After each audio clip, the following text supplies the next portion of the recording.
One time we offered a retreat in the state of Wisconsin for police officers, judge, members of correctional centers, jail keepers, and so on. We know they suffer very much. The policemen, they suffer a lot. They suffer at their workplace. They suffer when they go home. Because their work is very hard. They have to confront violence every day on the street and so on.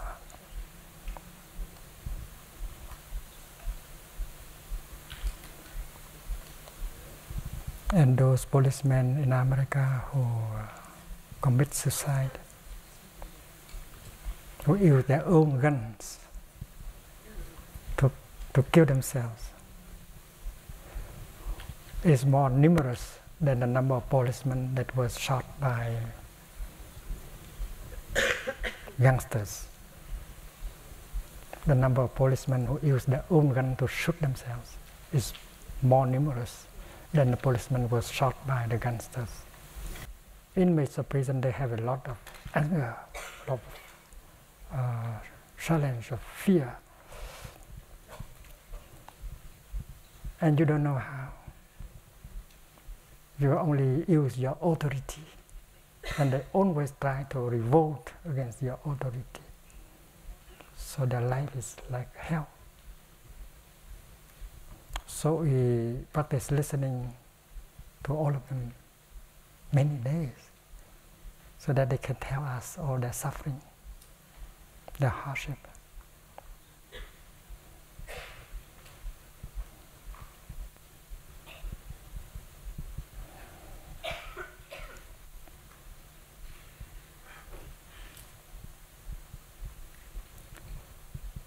And you can imagine a retreat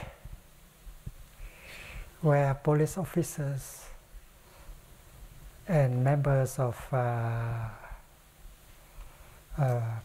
prison correctional centers learn how to walk slowly, breathing in and out. It's very hard for them to do so. But they must learn. They must learn in order to release the tension, the violence, the frustration that has been accumulated in them for a long time. It's difficult retreat. But we succeeded. We succeeded.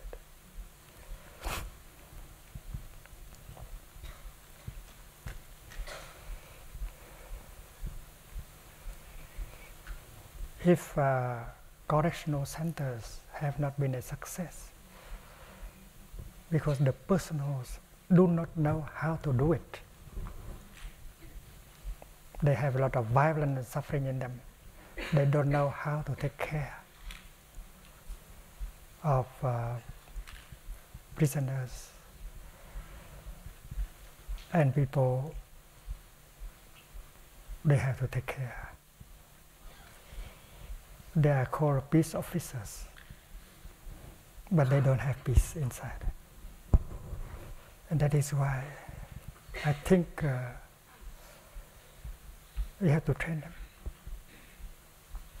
To train them to breathe, train them to relax, to train them to release the violence, the fear, the anger in them.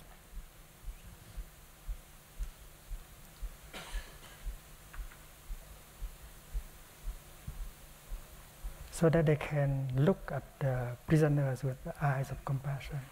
They can listen to them. They can talk to them with loving kindness. Otherwise, how can they help them to transform, to correct? And that is the reason why correctional centers have not been a success, although the intention is very good.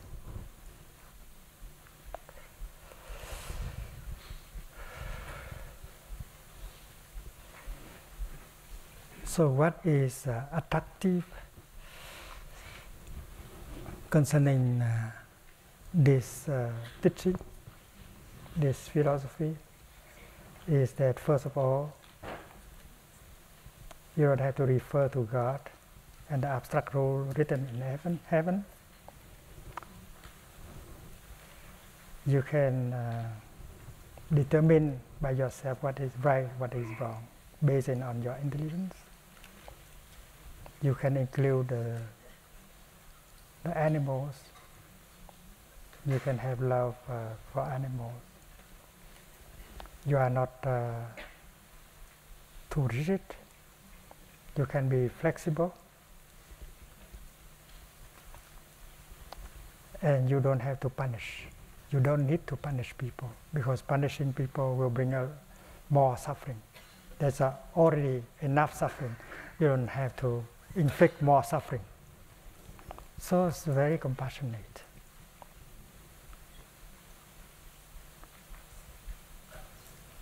But the weakness of the system is that they have not seen the connection between suffering and happiness. The interbeing between the mud and the lotus. They have not seen the goodness of suffering. And in the teaching of the Buddha, we know that suffering is a kind of mud that can bring about lotus flowers.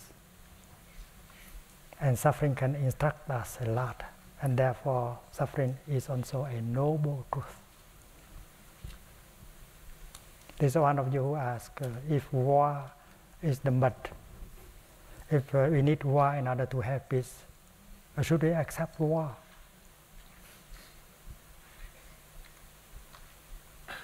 The answer is that we already have had enough war in ourselves, around us.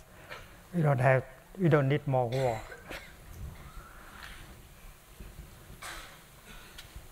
With the war that is already going on in us and around us, in our family and in our society, we have plenty of mud already. We don't need another war.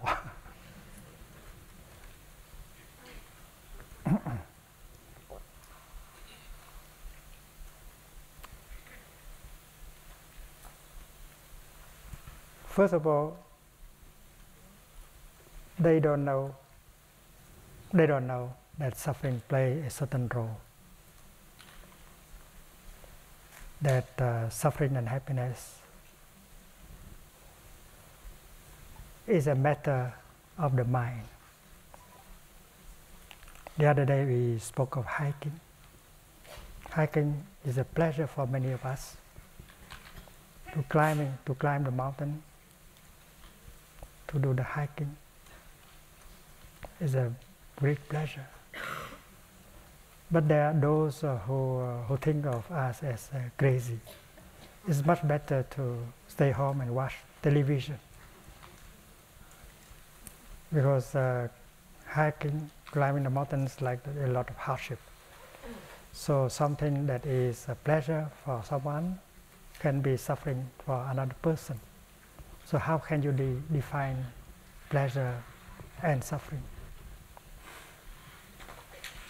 There are those of us who do humanitarian work and who take a lot of pleasure doing the work, helping poor people, hungry children, and so on.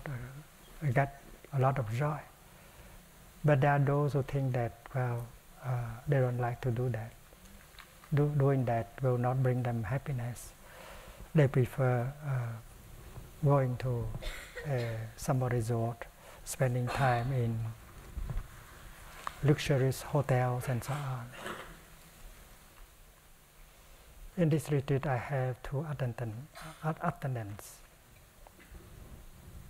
One is a 15-year-old novice who grew up in the United States of America. And he had been a vegetarian for many years before he wanted to become a monk, a novice monk. He's 15 now. The other novice is a grown-up person who graduated in America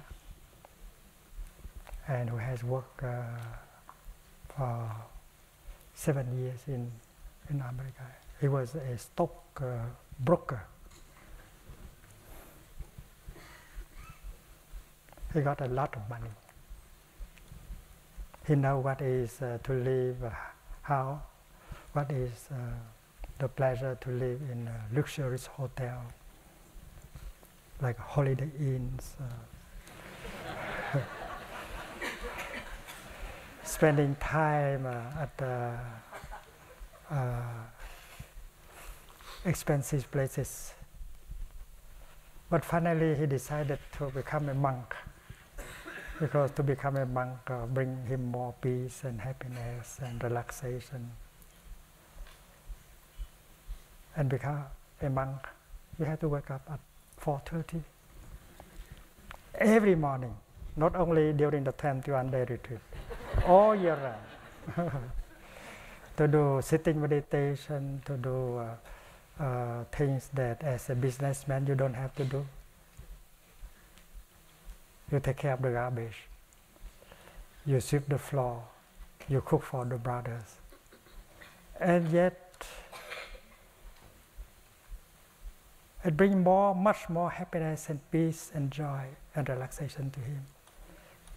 That is why he made the decision very quickly to abandon all that.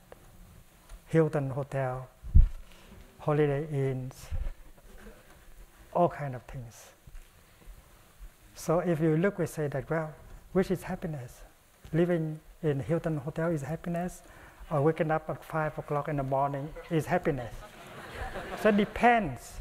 So happiness and suffering is a matter of the mind more than the objective reality. And that utilitarianism does not know.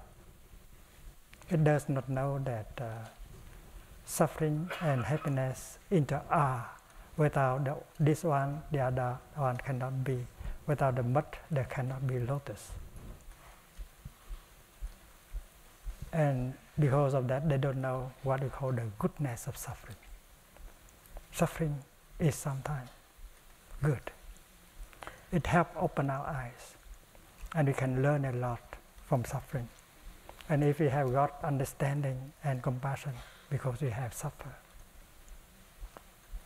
And if you try to always run away from suffering, how can you grow up as a good person with understanding and compassion? And without understanding and compassion, how can you be happy? Even if there is a lot of money and power, so on. So consequence, what kind of consequence do you want? Money, power, sex, fame. But if you are caught by fear, anger, sorrow, and all of that cannot bring you happiness. So consequences, what kind of consequences? The Buddha said the consequence should be ill being. You feel ill in your body, you feel ill in your mind, and that is ill being. And because you have practiced wrong thinking, wrong view, wrong speech, that is why you have that kind of ill being in you.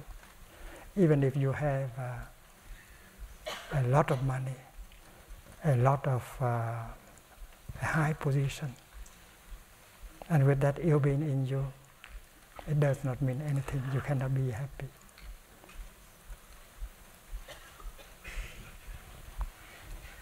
Well-being. You have to wake up at 4:30, but you feel wonderful. Well-being. You feel light in your mind. You don't have to worry at all. You follow the monastic community and you accept everything. You build brotherhood, sisterhood, and you help organize retreats for people to come and profit from the teaching. You will get a lot of well-being. So well-being cannot be defined by consequences like wealth, fame, power, sex, and so on. So when we speak of consequences, we ask the question, what kind of consequences and for whom? Utility is utility for whom?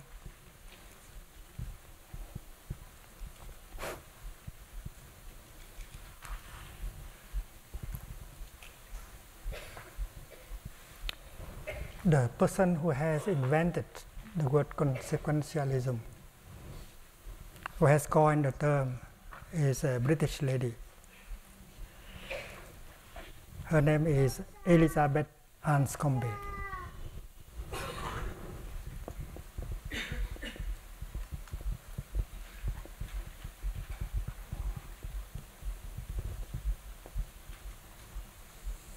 She's a very devout Catholic.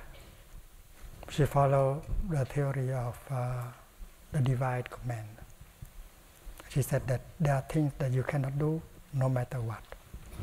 That is why she opposed to the dropping of the atomic bomb on Hiroshima and Nagasaki.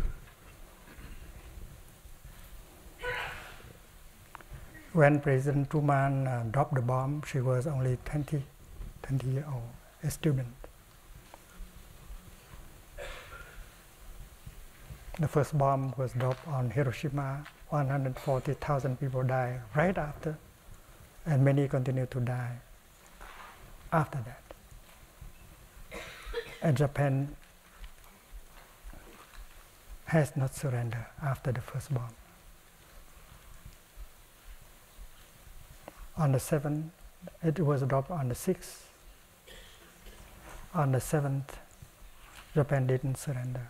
On the 8th, Japan did not surrender. So on the 9th, they dropped another one on Nagasaki. Nagasaki is smaller, that is why 70,000 people died the first day. That was in 1945? Yes. 45. 11 years later, 1956,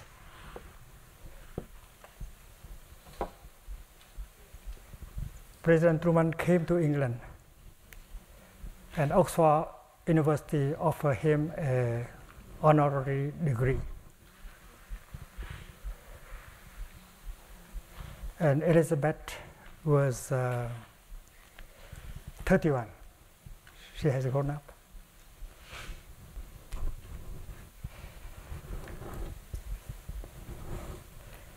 And she staged a protest outside of her university.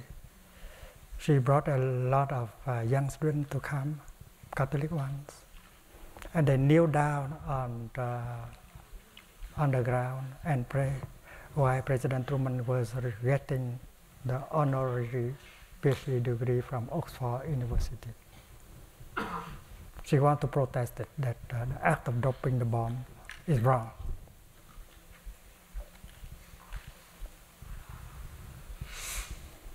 Because she said that there are things that you cannot do no matter what, for peace or for whatever.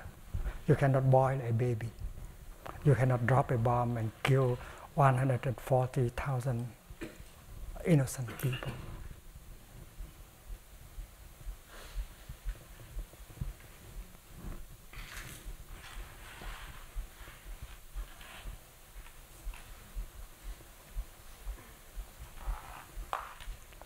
We know that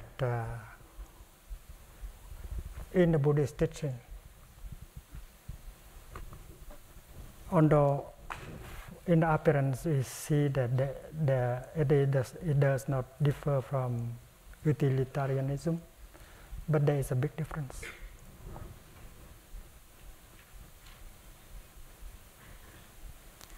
There is a trend of philosophy of ethics called deontology. Deontology.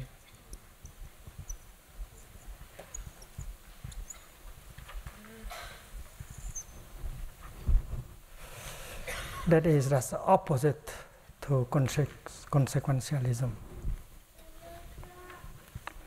There are absolute moral truth you have to follow, no matter whatever consequences may be. If not to lie is the rule, and then you don't have to lie, and you don't have the right to lie. You have to stick to that. Absolute moral rules, no matter what.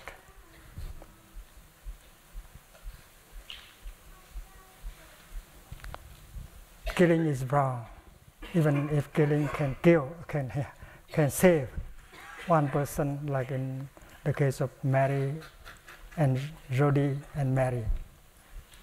Jody and Mary.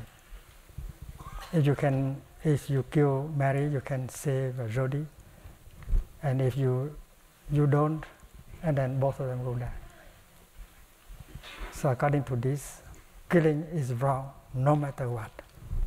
So it's very inflexible. Immanuel Kant, that German philosopher, is on this side. He said that to lie is wrong. You don't have the right to lie, no matter what. So the theory of the God command is like that. There's something that you cannot do, no matter what. There is also a trend of philosophy of ethics called virtue ethics.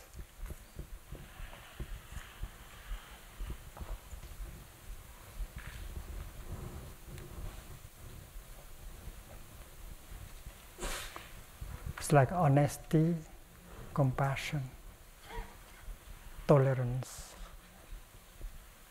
They are virtues, and you just stick to these virtues and act. You don't think of consequences. You just believe in these virtues, and you behave as a virtuous people, no matter what consequence will come. And we also have the divine command theory.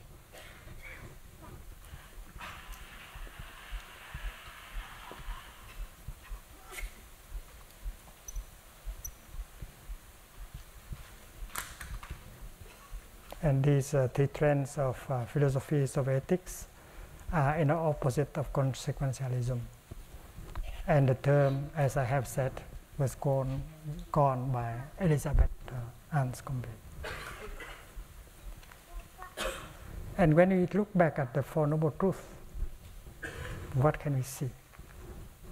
Of course, the Buddha's teaching is very flexible, because Buddhism is very free from dogmas.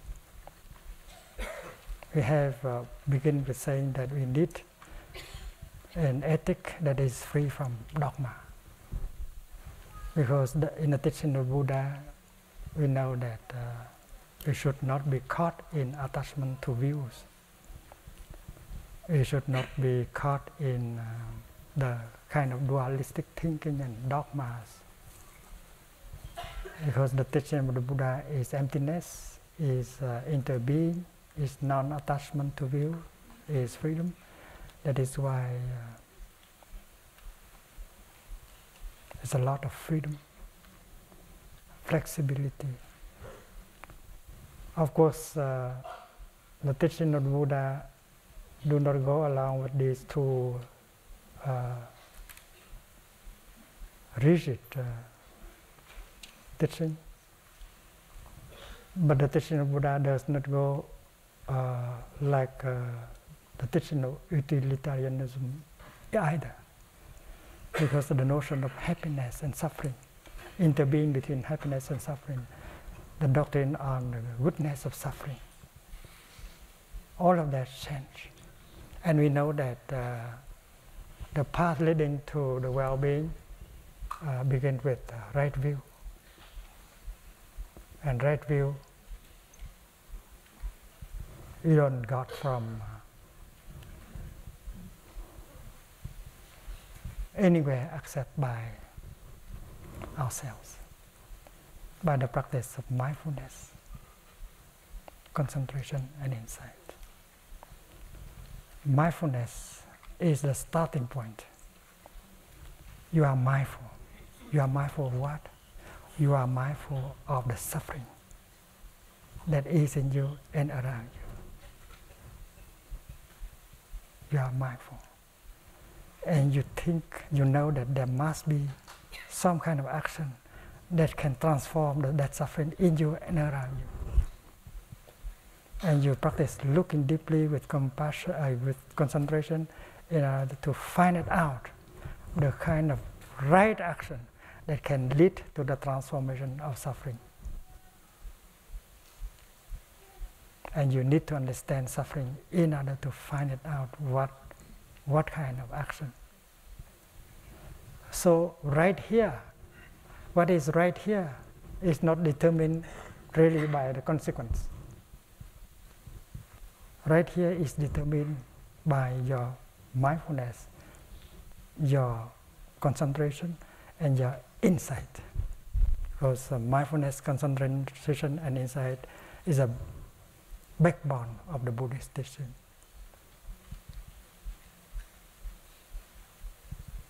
And when we have a collective insight, and that will help us see the mutual path that will lead to the cessation of suffering, not only for one person, for all of us. So please reflect on this.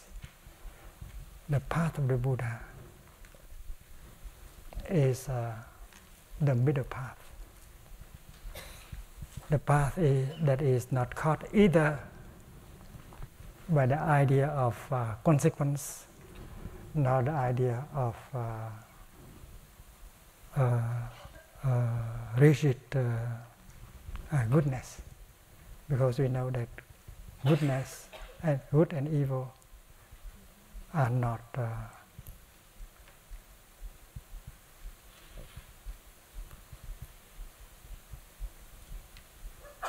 objective reality.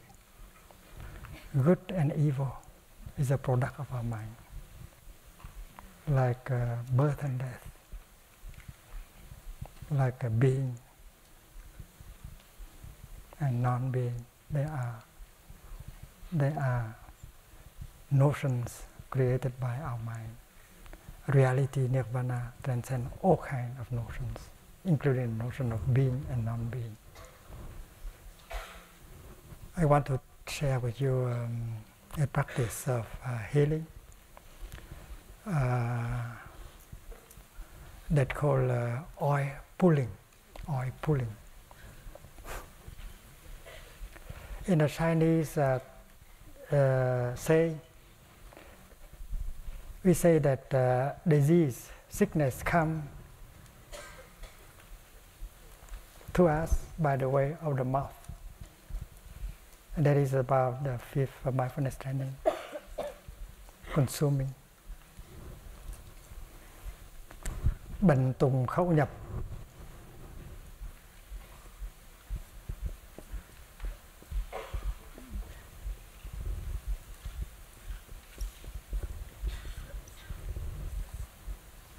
All kind of sickness enter our body by the way of the mouth.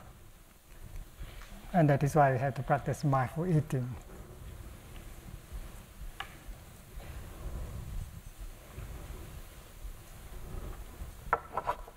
But in India, in the medical tradition of Ayurveda,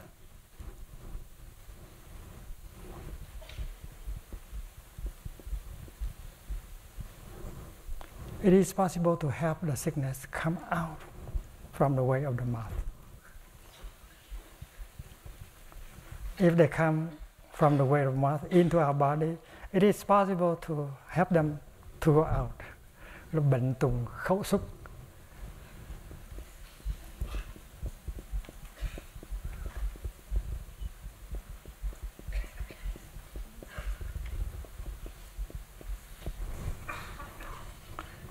And Dr. Karash proposed that we use oil in order to rinse our mouth.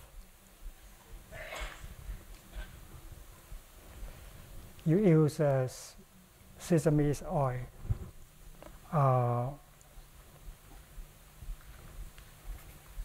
sunflower oil, and rinse your mouth.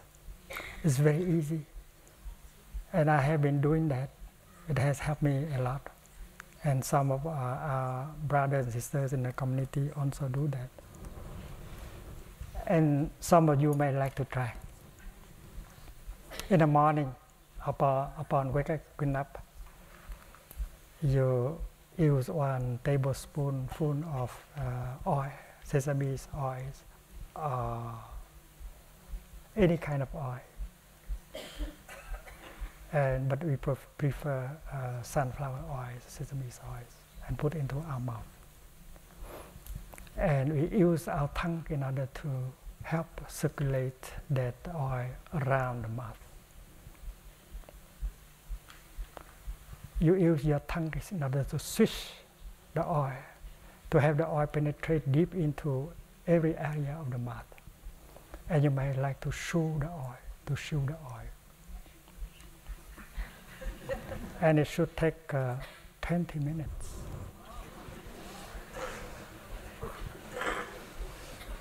From 5 minutes to 20. But if you want to heal quickly, 20 minutes is better. And the minimum time they use is 20 minutes. Sometimes 25. And it may be quite pleasant.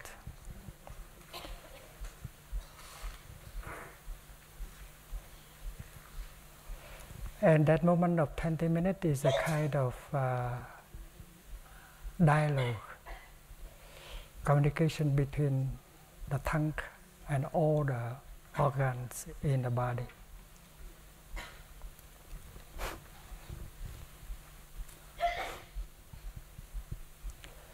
According to Chinese and Indian medicine, the tongue represents the whole body.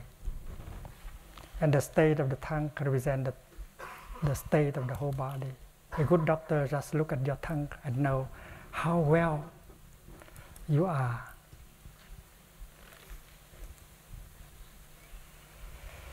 And on our tongue there are sections that correspond with every organ in the body.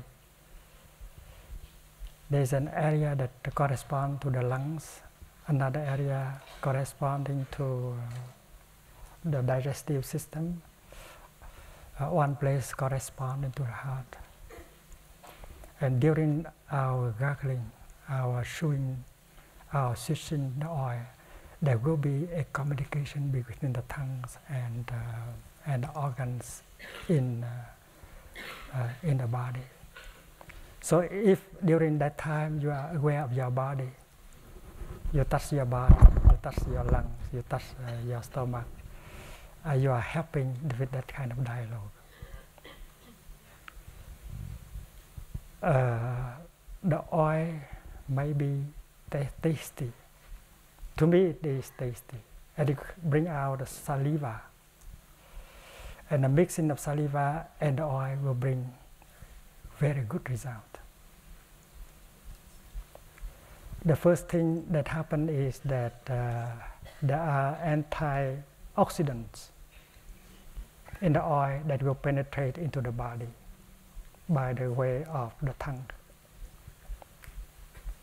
You keep it in your mouth, but there is interaction between the oil and the body. In the oil there are antioxidants like vitamin A, vitamin E, vitamin B and C, etc. And while you are swishing the oil in your mouth, these elements penetrate into your body by the way of the tongue, below the tongue. And they support the beneficial microflora everywhere in the organs. They are telling that you have the support, we are sending you support. And so the microflora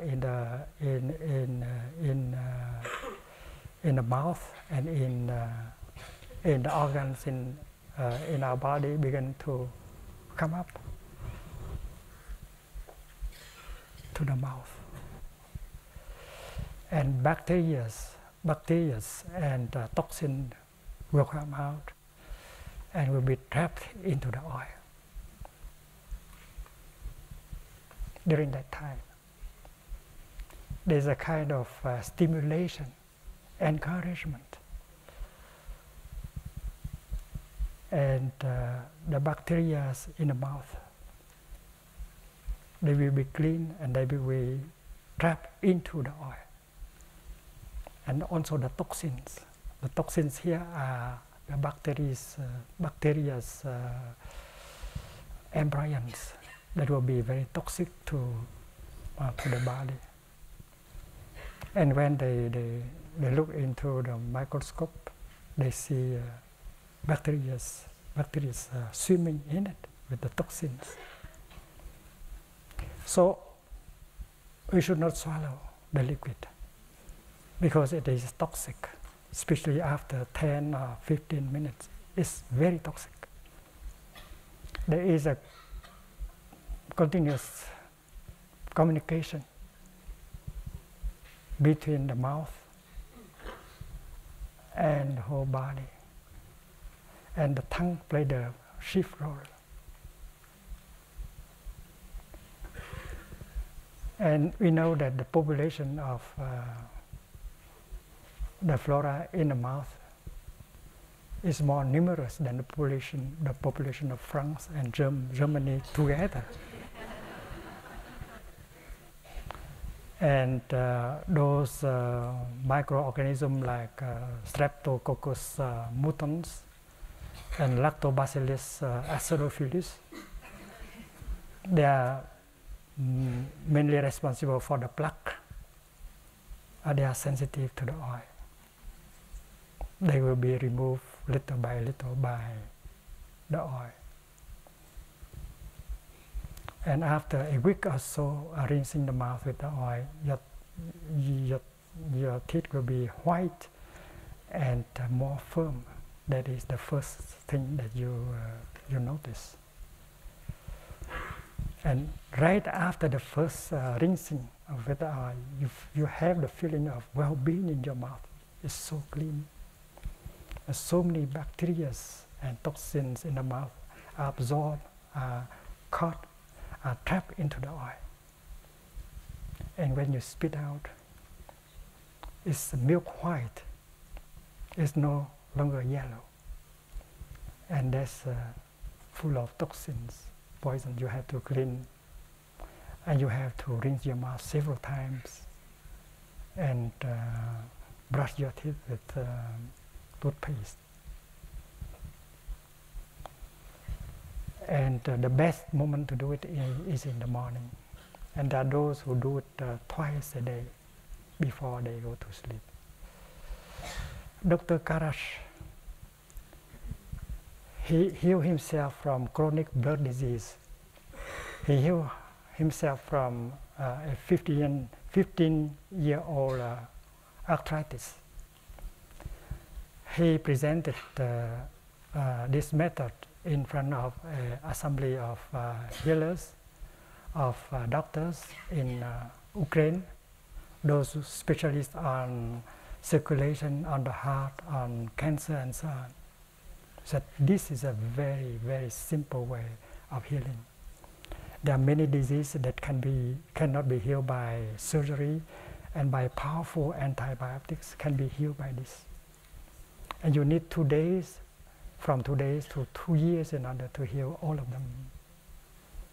And there was a survey by a daily newspaper in India.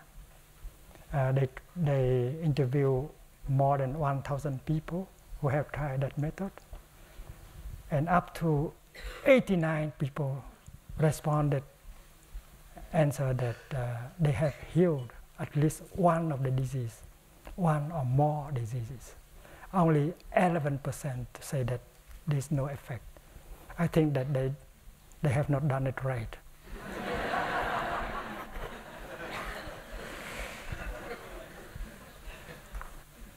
So this is a process of desintoxication. And it's very non-violent. There's no side effect at all. And according to Dr. Karach, life expectancy of those who know how to bring down the toxin can be very, very long, very high. You can live up to 140 years, 150 years. Yeah. So Thầy told a novice that he's going to live until he's 140. And there will be many 21-day retreats to come.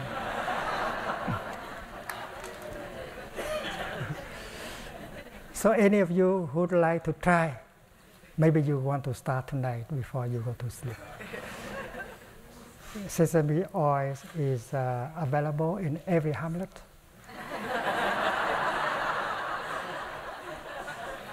My attendant, the one who was the stock broker, he helped me to prepare this. And he may like to come and tell us how to get.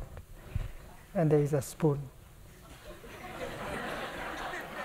I think 2 or 3 of these will be equivalent to a table spoon. And please keep this as a souvenir.